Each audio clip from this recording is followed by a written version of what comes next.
जय श्री कृष्ण दोस्तों। मैं निहारित दानी स्वागत करती हूँ वापस अपने यूट्यूब जर्नी में। तो मैं आपको बता दूँ कि अक्सर हम अपने स्वास्थ्य को लेके अपनी हेल्थ को लेके थोड़ा सा परेशान, थोड़ा सा नर्वस रहते हैं। कई लेडीज़ को टाइम नहीं मिलता, कई लोग ऐसे इतने ज़्यादा परेशान हैं कि उन्हें अच्छा फिज़ियोथेरेपिस्ट नहीं मिलता, उन्हें अच्छा हेल्थ क्लिनिक नहीं मिलता। तो इन सब के लिए आपको ज़रूरी है कि आप विज़िट करें और समझें उसे। जय श्री कृष्ण दोस्तों, मैं निहारित नानी वापस स्वागत करती हूँ आपका अपने यूट्यूब की जर्नी में। तो आज मेरे साथ हैं डॉक्टर अभिषेक, जो कि एक फिजियोथेरेपिस्ट हैं। और इनके बारे में मैं आपको सिर्फ इतना कह सकती हूँ कि एक अच्छा डॉक्टर वही होता है जो एक पेशेंट को उसके फिजिकल हेल्थ से बाहर निकाले first of all mental health से भी उसको उस चीज़ से क्योर करने में हेल्प करे।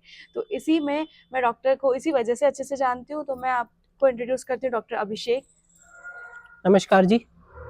डॉक्टर अभिषेक, आप अपने बारे में पहले बताइए कि आप क्या है। और देखिए, मेरा प्रोफेशन फिजियोथेरेपी का है और इसमें मैंने मास्टर्स किया हुआ है, मास्टर डिग्री है और करीब लगभग 15 साल से मैं इस फील्ड में काम कर रहा हूँ as an physiotherapist. As physiotherapist. हाँ। ओके डॉक्टर अभिषेक, पहले तो आप जानते हैं कि मैं आपका एक जर्नी शेयर करने जा रही हूँ। उस जर्नी को मैं चाहूँगी कि आप पहले एक टैगलाइन के रूप में या आपके कुछ ऐसे शब्द जो आपको बहुत पसंद हो, जो आपको परिभाषित कर सके, आपका क्या मोटिव रहता है लाइफ को लेके, वो आप मुझे बता पाएंगे? देखिए, लाइफ तो सभी की मतलब स्ट्रगल से होती है। मुझे ऐसा लगता है जी कि किसी की भी लाइफ बहुत सिंपल नहीं होती और सिंपल जो लाइफ होती है वो लाइफ नहीं होती। जी। और उसके लिए यही एक टैगलाइन कह सकते हैं कि hard working is the only की टू सक्सेस। है ओके। ना? जी जी जी जी। मतलब अगर आप मेहनत कर रहे हैं तो आपकी अगर भाग्य साथ देगा, आपका भाग्य साथ नहीं देगा, तब दोनों ही कंडीशन में लेकिन आपको सफलता मिलेगी if you are doing hard work. Okay, तो मतलब आप कहना चाह रहे हैं कि मेहनत एक सबसे बड़ी की है अगर आपको सक्सेस पानी बिल्कुल है तो। जी। ओके सर, डॉक्टर अभिषेक फिजियोथेरेपिस्ट हैं और इन्होंने काफ़ी पेशेंट्स को हेल्प करी है, उसको अपने फिजिकल जो चैलेंजेस फेस करने पड़ते हैं हर एज ग्रुप के शायद हाँ उनको, ताकि वो अपने जीवन को बहुत अच्छे तरीके से जी सके। जी। तो सर, इससे पहले कि मैं आपके जो आपका मतलब फिजिकल हेल्थ की तरफ चीज़ें हैं, उससे पहले मैं जानना चाहूँगी कि आप इस लाइन में कैसे आए। मतलब becoming a doctor it's very hard. आज की लाइफ में अगर मैं बताऊँ तो लोग जो है, जो टाइम वो सोशल मीडिया को दे रहे हैं, उस वजह से पढ़ना और एक सक्सेस पाना थोड़ा डिफिकल्ट हो रहा है। तो मैं चाहूँगी कि आप अपनी जर्नी शुरुआत से मुझे बताएं कि कैसे आप, क्या पढ़ाई करी आपने और कैसे आप इस लाइन में आपने चूज़ किया और क्यों? जी। देखिए, मैंने 12th महाराष्ट्र हाई स्कूल से किया था और शुरू से ही मेरा ये लक्ष्य था कि मुझे डॉक्टर बनना है। ओके। तो मैंने उसी दिशा में अपना काम किया। फिर मैंने 1 साल ड्रॉप लिया और ड्रॉप लेने के बाद मैंने लगातार अध्ययन करता रहा और फिर फिजियोथेरेपी में मैंने एडमिशन लिया नेताजी सुभाष चंद्र बोस मेडिकल कॉलेज जबलपुर में। तो यहाँ पे मेरा 2004 में एडमिशन हुआ। ओके। जी। और फिजियोथेरेपी ब्रांच चुनने के पीछे वजह ये थी कि ये जो फील्ड है ये बहुत हद तक समाज से जुड़ी हुई है और जो पार्ट बहुत ज़्यादा नेग्लेक्ट हो जाता है, जिसको कि कई बार जो मेन स्ट्रीम के डॉक्टर्स हैं वो छोड़ देते हैं या उनसे छूट जाता है, उस पार्ट को भी एक फिजियोथेरेपिस्ट कवर करता है। ओके, जी। ये सर फिजियोथेरेपी क्यों रिक्वायर्ड हो गई? आज आप देख रहे हैं हर दूसरे इंसान को फिजियोथेरेपिस्ट की देखिए, नीड है। आज के समय में तो लाइफ़स्टाइल लोगों की इतनी खराब हो गई है कि चाहे वो कंप्यूटर प्रोफ़ेशनल्स वाले हों, चाहे वो डॉक्टर्स हों, चाहे वो इंजीनियर्स हों, वो सभी या तो कोई इंजीनियर है, कोई फील्ड वर्क पे है तो उसको दिन भर खड़े रहना है, कोई कंप्यूटर के जॉब में है, आईटी सेक्टर में है तो उसको दिन भर बैठना है, ओबेसिटी, ये जो कुछ प्रॉब्लम्स ऐसी है कि जॉइंट पेन और अपने को स्पॉन्डिलाइसिस, आर्थराइटिस ये तो इतना बढ़ गया है जिस वजह से लगातार मोबाइल ऑपरेट करना, ये इस वजह से जो लाइफस्टाइल है इतनी ज़्यादा खराब हो गई है कि फिजियोथेरेपी लगभग लगभग हर घर में रिकमेंडेड हो गई है। ओके। आप अगर एक सर्वे करेंगे तो हर घर में आपको 1 या 2 लोग ऐसे मिल जाएंगे जिनको कि घुटने का दर्द, कमर का दर्द या गर्दन के दर्द से जो पीड़ित है, वो सर, इससे इससे सफर कर रहे कैसे हैं। बचा जाए? क्योंकि पहले के ज़माने में तो ये सारी लाइफ चीज़ें स्टाइल नहीं थी। चेंज करनी चाहिए लोगों को अपनी। सर आप। ओबेसिटी पे ध्यान देना चाहिए, वजन, लोग फास्ट फूड का बहुत ज्यादा सेवन करते हैं, लगातार मोबाइल चलाते हैं, बहुत देर घंटों घंटों बैठे रहते हैं। जी। तो ये जरूरी है कि वो रेगुलर एक्सरसाइज करें, है ना। अभी हम आप लोग देख रहे हैं न्यूज में भी बहुत खबरें आ रही है कि 40 के एज में लोगों को कार्डियक अरेस्ट हो रहा है। जी तो जी जी। ये ऐसी प्रॉब्लम्स क्यों मिल रही हैं? ऐसी प्रॉब्लम्स इसीलिए मिल रही हैं कि लोगों की जो फिजिकल एक्टिविटी है वो बहुत कम हो गई है, या तो वो कर भी रहे हैं तो वो बहुत हाई लेवल पे जिमिंग कर रहे हैं जहाँ पे बहुत हैवी वर्कआउट है। तो ये हैवी वर्कआउट भी उनको नुकसान पहुंचाएगा अगर वो किसी प्रॉपर गाइडेंस में नहीं हो रहा है। सर इस चीज़ को कैसे बैलेंस करें? मीन्स आज के दौर जो है पैसा कमाने के लिए ज़्यादा है और हेल्थ वाइज कम हो गई है, या फिर जो लोग हेल्थ पर ध्यान दे रहे हैं तो उनका जो मेंटल हेल्थ है, जो फिजिकल चीज़ें हैं, वो उस तरीके से नहीं जा रही जो पहले हुआ करती थी। जी हाँ, बिल्कुल। देखिए, पैसा एक बहुत ज़रूरी चीज़ है, सभी को पैसे की आवश्यकता है। लेकिन ये एक बहुत की पॉइंट है जो मैं आपको बता रहा हूँ कि सभी को पैसे के लिए दौड़ना है, लेकिन कब तक दौड़ना है ये आप पहले से डिसाइड कर लीजिए। क्योंकि हम दौड़ते-दौड़ते तो हैं और दौड़ते-दौड़ते ये भूल जाते हैं कि हमको रुकना कहाँ है, हमारी लिमिटेशंस कहाँ है। देखिए, हर कोई यहाँ पे अरबपति नहीं बन सकता। आप और हम दिन रात भी मेहनत करेंगे तो भी अंबानी के इक्विवेलेंट नहीं आ पाएंगे। लेकिन हमको भी अपनी एक लिमिटेशंस तो तय करनी पड़ेंगी कि भाई हमको इस कंडीशन तक दौड़ना है और उसके बाद रुकना है, उसके बाद धीमा चलना है।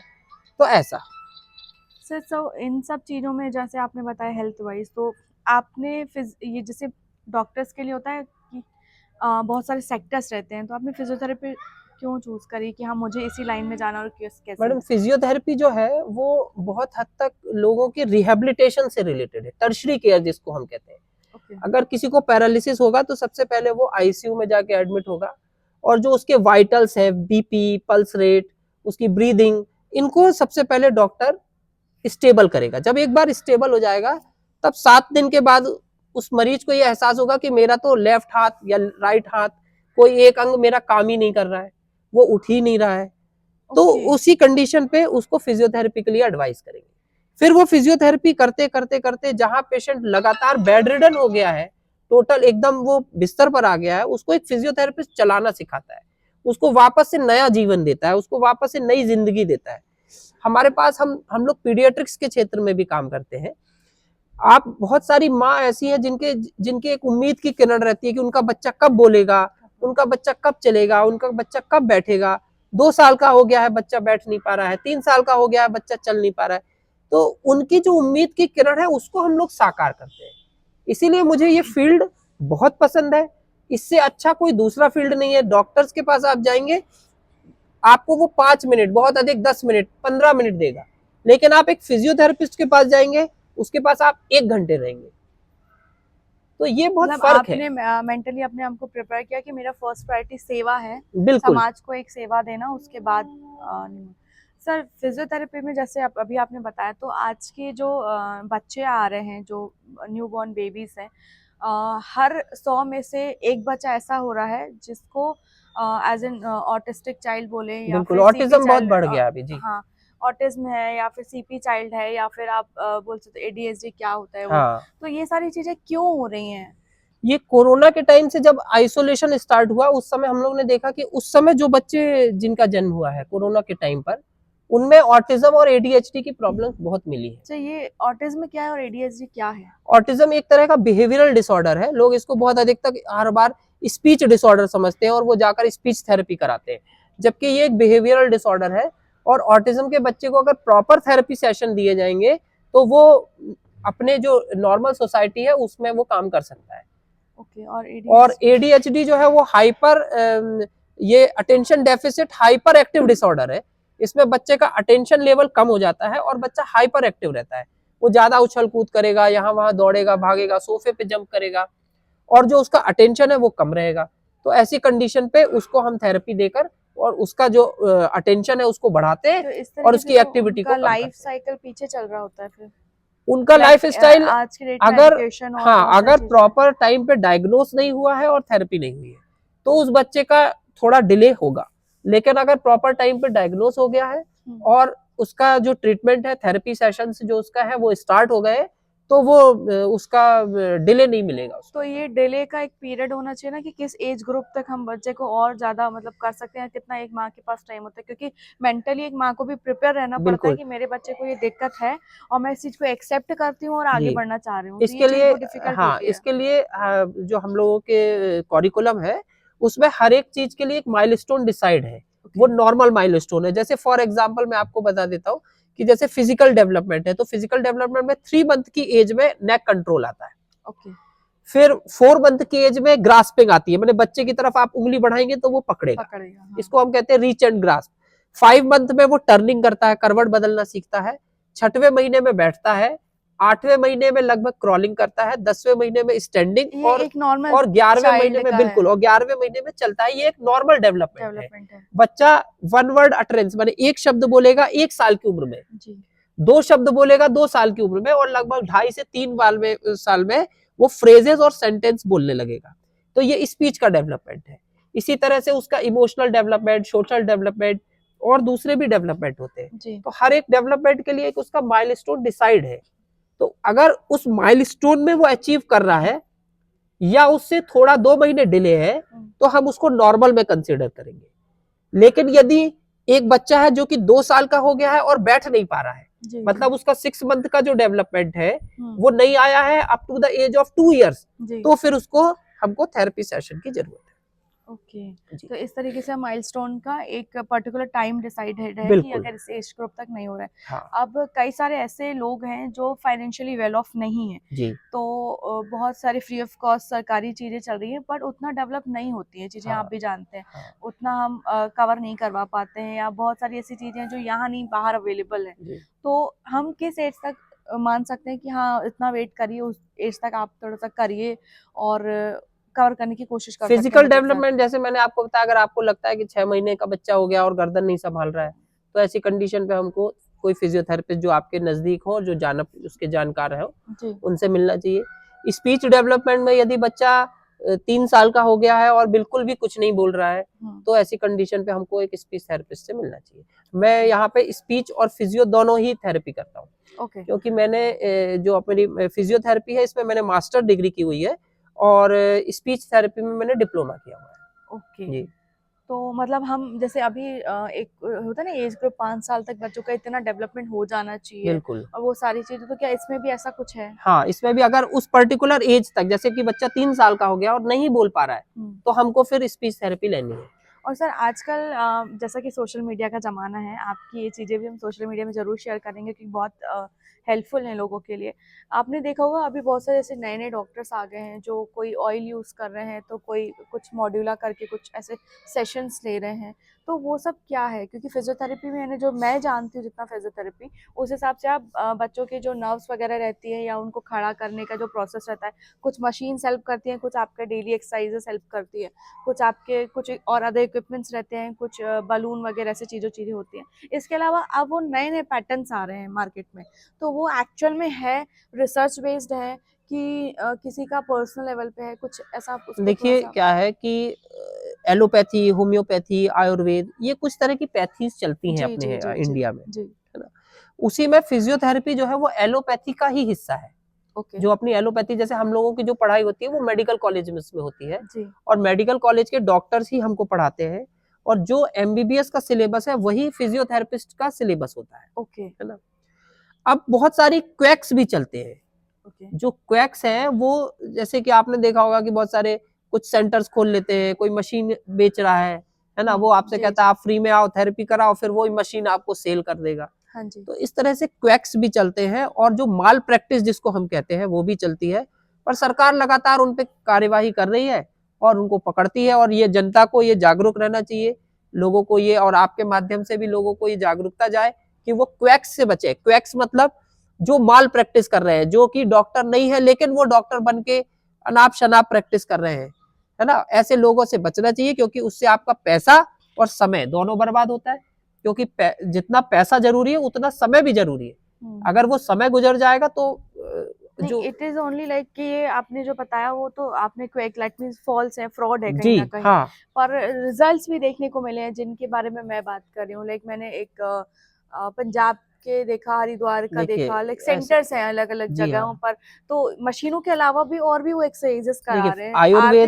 आयुर्वेद में भी लोग करते हैं, है ना? आयुर्वेद में मालिश वगैरह करते हैं, उसमें पंचकर्म करते हैं। जी। फिजियोथेरेपी में वो एक्सरसाइज करते हैं, लेकिन वो अगर साइंटिफिकली प्रूव्ड है तो ठीक है।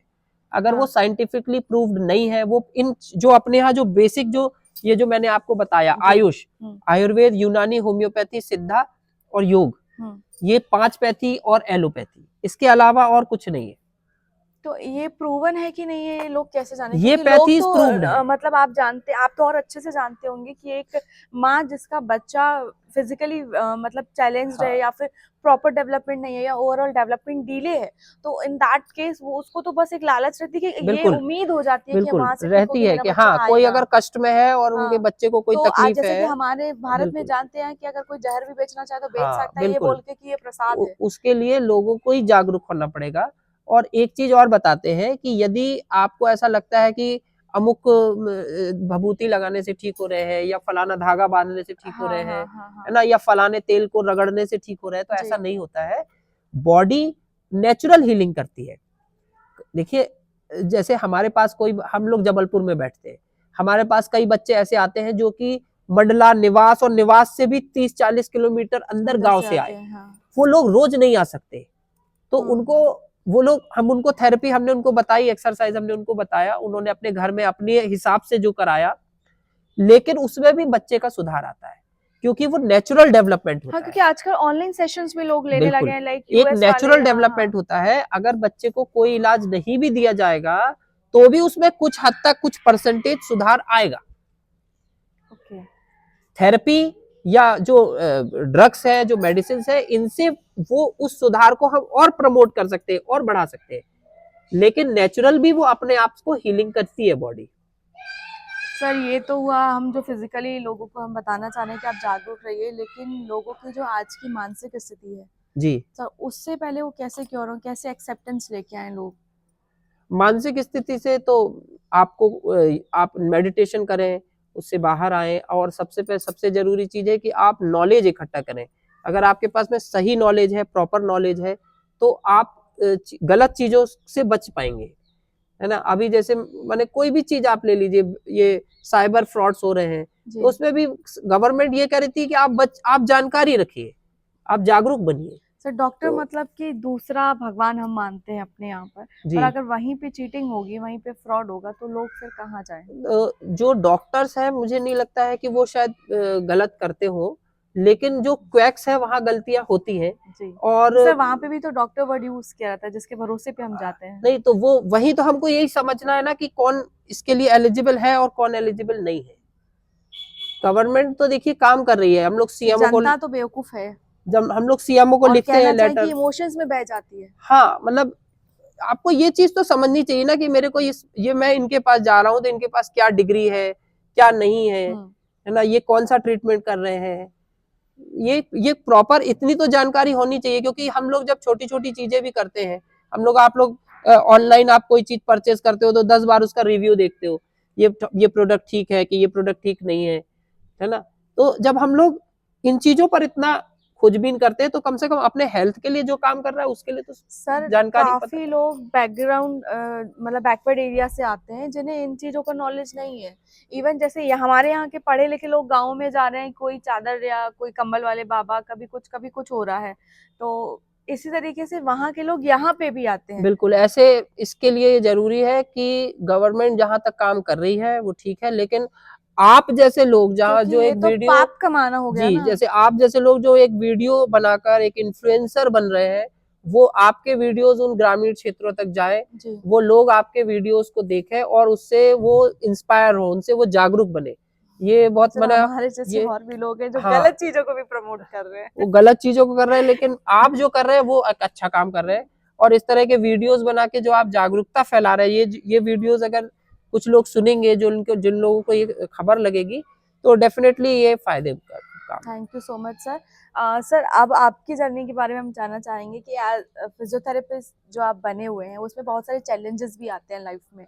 एक डॉक्टर होने के नाते, जैसे मैंने आपको बोला, तो क्या कभी ऐसे केसेस वगैरह आए जहाँ पे आपको लगा हो कि नहीं, मैं हिम्मत हार रहा हूँ इस चीज़ को लेके, तो कैसे आप डील करते हैं पेरेंट्स से या फिर पेशेंट से, जिससे आप वो उनको और अच्छे से हम। पेरेंट्स के साथ तो एक ही दिक्कत लगती है कि वो लोग टाइम नहीं दे पाते घर पर। जी। सुबह से जो निकलते हैं तो दिन भर हो जाता है, रात हो जाती है, 11 बज 12 बज जाता है घर जाते तक। तो वही एक चीज है कि जहाँ पे पेरेंट्स को लगता है कि और टाइम रहना चाहिए, वो नहीं रह पाते, फैमिली टाइम नहीं दे पाते हैं। और दूसरा बाकी प्रोफेशनल चैलेंजेस जो आते हैं वो थोड़े बहुत तो सभी के उसमें आते हैं, बाकी ठीक रहा, बाकी सहयोगी भी रहे, जितने चैलेंजेस रहे तो फ्रेंड्स भी रहे और सपोर्टिव भी रहे और पेशेंट्स भी बहुत सपोर्टिव रहे। उन्होंने भी अगर कहीं देखा कि नहीं सर को इस चीज की जरूरत है तो उन्होंने पूरा आगे बढ़ के सपोर्ट किया। तो thank you so much sir, आपने इतनी यूज़फुल और इम्पोर्टेंट हमें जो मैसेज दिया और जो इन्फॉर्मेशन दी है। सर एक लास्ट मैं आपसे बात जानना चाहूँगी कि फिज़ियोथेरेपी जो सेंटर है जबलपुर में भी बहुत सारे हैं, तो एक अच्छा फिज़ियोथेरेपिस्ट होने के नाते लोग कैसे डिसाइड करें, लाइक यू नो काफ़ी चीज़ें होती हैं, कभी घुटनों में दर्द होता है तो लोग अवॉइड कर देते हैं, तो उन्हें उस चीज़ की नीड है, तो हर कोई डॉक्टर से कंसल्ट करने नहीं जाता है। तो कुछ ऐसी चीज़ें जहाँ मतलब हर बीमारी लाइक कंधे का दर्द कैसे काफ़ी लोग ना अवॉइड कर देते कि हो गया, और बहुत बड़ी जब चीज़ बन जाती है तब या जागते तब हैं, जागते हैं, तो इस बिल्कुल। चीज़ के लिए आप हमारी जनता को उसके क्या लिए अगर आपको कोई छोटी तकलीफ है, मस्कुलर पेन है, जॉइंट जी पेन है, तो ऐसे में आप जो आपके पास आसपास कोई अच्छा फिजियोथेरेपिस्ट है, जैसे मैं यहाँ नेपियर टाउन में हूँ, है ना? तो अगर इस तरह से आपके आसपास कोई फिजियोथेरेपिस्ट है तो एक जाकर उनसे एक सलाह ले सकते हैं, जी उनसे एक चेकअप करा सकते हैं। इसके लिए तो मुझे लगता है कि वो लोग आपको चार्ज भी नहीं करेंगे, ओके है ना? इवन मैं जो है कि एक नॉर्मल कंसल्टेशन के लिए अगर कोई पूछने आ रहा है तो उसके लिए वो फ्री ऑफ कॉस्ट रहता है, उसके लिए कोई चार्ज नहीं करते, है ना? फिर अगर उसमें जरूरत है उनको आप तो वो सेशन अटेंड कर सकते हैं, और अगर कोई जरूरत नहीं है, वो सिर्फ एक नॉर्मल कंडीशन है, तो उनको हम बता देंगे कि ये तो नॉर्मल है, ओके ऐसा। Thank you so much sir आपके टाइम के लिए, और सर इस चीज़ के लिए आपको धन्यवाद देना चाहेंगे कि आप जो फ्री कैंप भी चलाते हैं, हाँ, फ्री फ्री कैंप्स हम कैंप लोग आपके लगाते हैं चलते हैं और बीच ये बीच में साल में कम से कम 4 कैंप्स लगते हैं। फ्री ऑफ जी कॉस्ट। हाँ, 2 की तो डेट डिसाइड रहती है, 15 अगस्त और दूसरा 26 जनवरी। ओके जी। ये बहुत अच्छा टाइम है और हाँ, अच्छी डेट्स है। 15 अगस्त और 26 जनवरी 2 कैंप तो फिक्स डेट में है, और 2 कैंप हम लोग और करते हैं बीच में, तो ऐसे टोटल साल भर में 4 कैंप्स करते हैं। ओके, तो अगर आपको फ्री कैंप्स में अगर आपको ऐसी कोई दिक्कत है फिजिकली जो आपको लगता है कि मुझे चेक कराना चाहिए एक फिजियोथेरेपिस्ट है, तो 15 अगस्त और 26 जनवरी सर से आप कांटेक्ट कर सकते हैं। जो भी इस वीडियो को सब्सक्राइब करके और शेयर करके सर के पास आएंगे तो सर डेफिनेटली और ज़्यादा शायद हेल्प करेंगे बिल्कुल हेल्प करेंगे, जो भी लोग यह तो वीडियो शेयर करेंगे, ये जागरूकता फैलाएंगे, आगे लोगों को बताएंगे, उनकी हम लोग डेफिनेटली मदद करेंगे, क्योंकि हम लोग बैठे ही इसीलिए। Thank you so much sir. At the last आप कुछ बोलना चाहेंगे हमारी जनता को और हमारे बारे में, हमारे चैनल के बारे में? इसमें सिर्फ मैं एक लाइन बोलना चाहता हूँ कि गगन में गर्व से घिर घिर, गगन में गर्व से घिर घिर, गगन में गर्व से घिर घिर, गरज कहती घटाएं हैं नहीं होगा उजाला फिर, मगर चिर ज्योति में निष्ठा जगाए कौन बैठा है, अंधेरी रात में दीपक जलाए कौन बैठा है। तो हम लोग इस अंधेरी निशा में, इस अंधेरी रात में, इस तिमिर को हराने के लिए हम लोग यहाँ बैठे हुए हैं, और जिनको भी ऐसी लगता है कि हमारी आवश्यकता है, वे लोग नेहा मैडम के थ्रू हमसे संपर्क कर सकते हैं और कभी भी आ सकते हैं। Thank you so much sir. जय श्री कृष्ण दोस्तों, और जय आप इस श्री वीडियो को कृष्ण। ज़रूर देखें और जिन्हें भी इस चीज़ की ज़रूरत है आप ज़रूर शेयर करें। जय श्री कृष्ण। जय श्री कृष्ण।